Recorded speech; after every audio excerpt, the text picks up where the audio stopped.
Isa sa mga anak ko ang papalaring magmamana sa pangangalaga ng 4 na brilyante na nagpapanatili sa balanse ng mga elemento sa ating mundo. Habang kumpleto ang mga brilyanteng ito, nakakasiguro tayo na hindi magtatagumpay ang mga hator sa pagsakop sa Encantadia.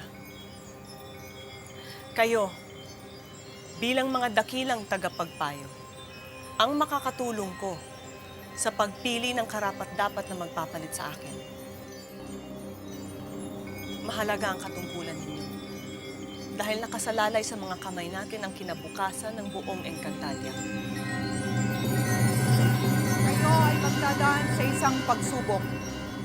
Ang pagsubok na ito ay susukat sa inyong talino, kapangyarihan, at kabutihang loob. Yan ang mga katangiang taglay ng isang pinuno. Handa na ba ang lahat? Handa na kami! Kung gano'n, simulan na ang paligsahan! Humanda na kayo!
Sa ilang saglit lang ay hahantad na ang inyong pagsubok. Sino siya? Nasa nilalang na yan ang susi sa kapangyarihan sa buong Encantadia.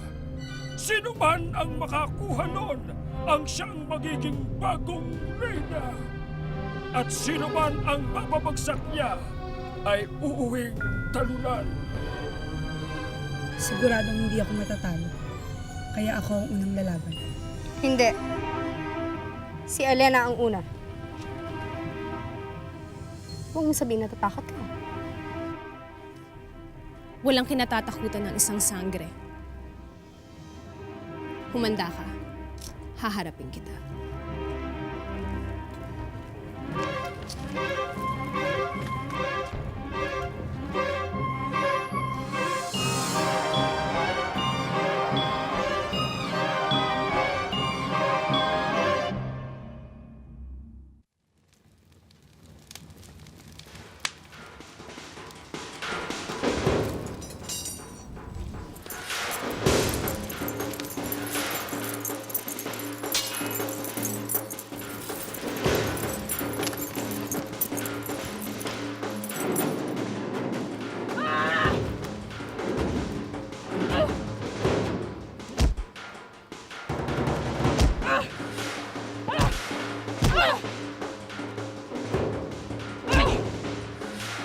Elena!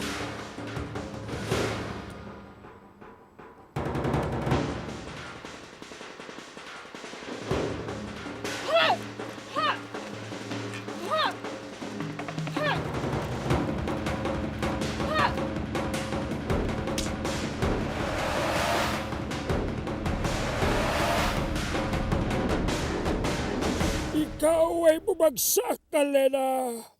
Kaya tanggapin mo ang iyong pagkatalo.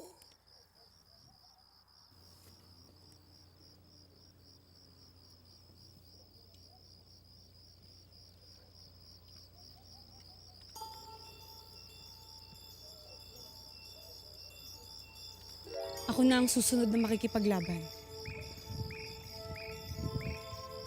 Sigurado akong mabilis lang ang laban mo. Dahil madali kang mapapatumba ng kalaban.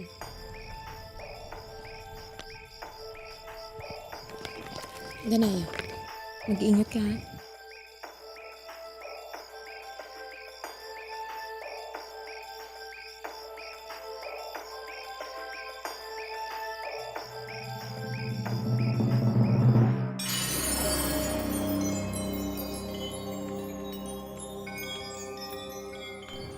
Oh, anong nangyari, Elena? Talo ako, muyak, talo ako. Hindi ako nanalo sa labanan. Bakit tuwang-tuwa ka pa?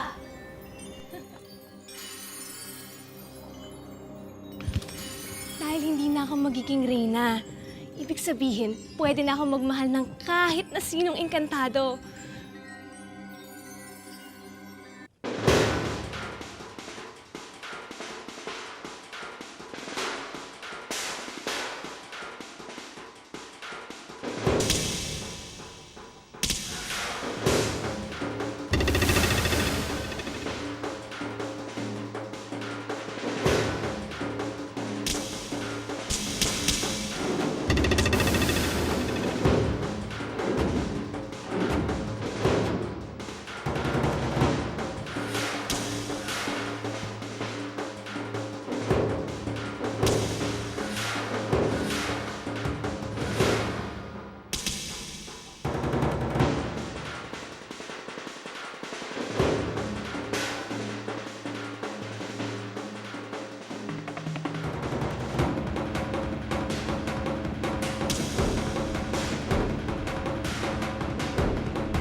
Sabi ko na nga ba't hindi magtatagal ang laban na to?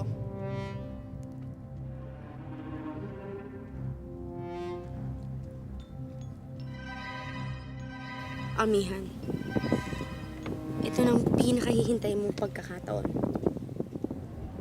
Ikaw nang susunod na kakalaban sa kanya.